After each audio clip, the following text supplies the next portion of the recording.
저번 시간 우리는 웨스트민스터 소유리 문답 제18문답을 살펴보았습니다. 그 시간을 통해 우리는 미덕과 선행을 구분하여 생각해 보았고요. 우리가 원죄와 자범죄로부터 자유할 수 없다라는 현실에 대해서 살펴보았습니다. 오늘도 이어지는 내용은 죄에 대한 이야기가 될 텐데요. 제19문답은 이렇게 질문을 던집니다. 사람이 타락해서 떨어진 상태의 비참함은 무엇입니까? 그리고 이렇게 답을 합니다. 모든 사람은 자신들의 타락으로 하나님과의 교제를 상실했고 하나님의 진노와 저주 아래 있으면서 현세에서 모든 비참한 일을 겪다가 결국 죽음에 이르고 영원히 지옥의 형벌을 당하게 됩니다.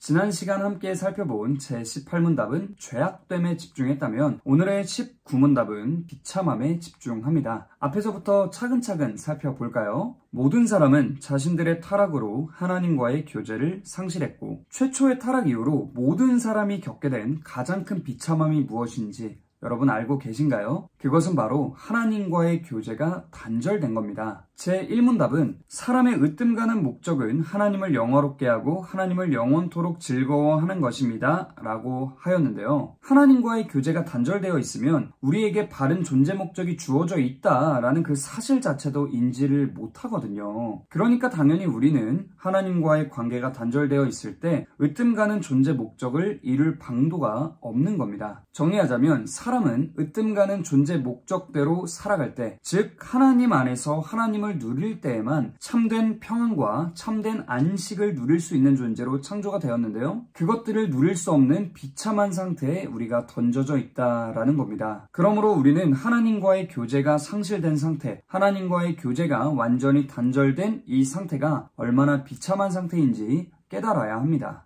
다음으로 넘어가 볼까요? 하나님의 진노와 저주 아래 있으면서 중요한 것은 하나님과의 교제가 상실된 것만으로도 우리의 비참함은 극치를 이루는데 우리의 비참함이 여기서 끝나는 게 아니더라라는 겁니다. 우리는요, 타락으로 인해서 하나님의 진노를 사게 되었고 저주 아래 있게 되었습니다. 이렇게 생각해보면 어떨까요? 어떤 어린아이가 있는데 이 아이에게는 부모가 세상의 전부예요. 그런데 엄마 아빠가 아이를 진노에 가득 찬 표정으로 바라본다면 이 아이는 어떤 감정을 느끼게 될까요? 굉장히 비참하고도 두렵다라는 감정을 느끼게 되겠죠. 그런데 만왕의 왕이신 하나님께서 무한히 공의로우신 하나님께서 심판하신 하나님께서 우리를 진노의 표정으로 바라보고 계신다면 우리는 얼마나 비참할까요? 이보다 더 비참한 게 있을까요? 모든 것을 아시는 하나님 앞에서 우리는 우리의 죄, 즉 원죄와 자범죄를 단 하나도 숨길 수가 없고요. 그러므로 그분의 공의로우신 심판을 조금도 피할 수 없습니다. 결국 우리는 우리의 죄로 인해서 비참한 결말이 확정되어 있는 것이죠. 사형 선고를 받은 사람이 사형 집행일을 기다리면서 비참함을 느끼고 두려움에 떨듯이 사실상 우리는 하나님의 공의로우신 심판의 날을 바라보면서 비참함을 느끼고 두려움에 떨어야 마땅한 겁니다. 하지만 이 땅의 많은 사람들은 이 사실을 믿지 않으려고 하고요. 어떻게든 외면하려고 합니다. 그러나 우리는요. 우리가 그리스도인이라면 이 비참함을 외면하는 것이 아니라 직시해야 하고요. 은혜와 자비가 풍성하신 삼위일체 하나님께 겸손히 나아가서요. 나를 비참한 상태에서 건져주시기를 간절히 사모해야 합니다. 현세에서 모든 비참한 일을 겪다가 결국 죽음에 이르고 여러분, 타락 이전에 이 피조세계 가운데는 고통도 슬픔도 없었습니다. 그러나 타락 이후 죄로 망가진 이 피조세계에는 슬픔과 고통이 가득해졌고요. 우리 인간은 슬픔, 고통, 근심, 걱정으로부터 완전히 자유한 날을 단 하루도 누릴 수 없게 되었습니다. 현세에서 우리에게 찾아오는 이 비참함에는 끝이 없는 거예요. 그리고 결국은 어떻게 되죠? 죽음을 맞이합니다. 한 가지 우리가 기억해야 할 것은 사람이 다 죽잖아요. 그런데 그렇다고 해서 이 죽음이라는 게 당연한 건 아니다라는 사실입니다. 성경은 최초의 타락으로 인해 모든 인간에게 죽음이라는 비참함이 주어졌다라고 증언하고 있거든요. 그러므로 우리는 이 죽음이라는 것이 죄의 형벌임을 기억해야 하고 당연한 것이 아닌 죄의 비참한 결과물이다라는 사실을 기억해야 합니다. 영원히 지옥의 형벌을 당하게 됩니다.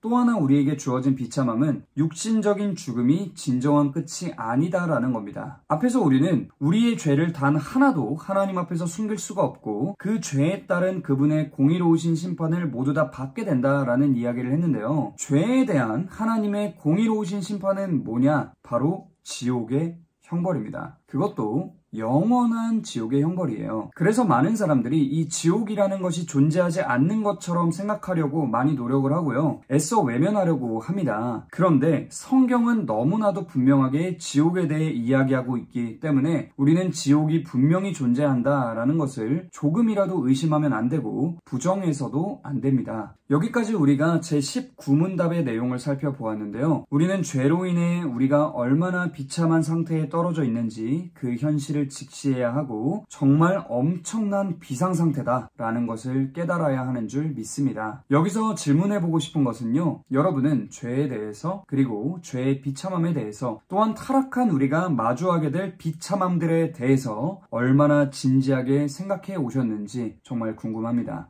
여러분, 우리가 한번 돌아봤으면 좋겠어요. 내가 죄에 대해서 너무 가볍게 생각해 오지는 않았는지, 내가 정말로 진지하게 성경이 말하는 죄의 심각성, 죄의 비참함에 대해 깊이 생각해 봤는지 꼭 돌아보셨으면 좋겠습니다. 그런데요, 그렇다면 우리에게는 아무런 소망도 없는 걸까요? 당연히 아니겠죠. 감사하게도 은혜와 자비가 풍성하신 하나님께서는 비참한 우리를 구원할 계획을 가지고 계셨습니다. 그 감사한 내용들은 다음 시간에 살펴볼 제20문답에서부터 이어질 예정인데요. 신앙생활을 하면서 우리는 예수님이 십자가에서 죽으시고 부활하심으로 우리를 구원하셨다라는 이야기를 참 많이 들어요. 그런데 그게 구체적으로 무슨 의미인지 자세한 내용에 대해서는 잘 모르고 있는 경우가 허다합니다. 그런데 우리가 그 내용들을 자세히 알면 알수록 더욱더 풍성한 은혜를 누릴 수 있거든요. 그래서 다음 시간부터 함께 차근차근 알아가 보려고 합니다. 기대되시죠? 자, 그럼 이제 오늘은 여기서 마치도록 하겠습니다. 사랑하는 여러분, 오늘 하루도 너무 고생 많으셨고요. 평안한 밤 되시기 바랍니다. 안녕!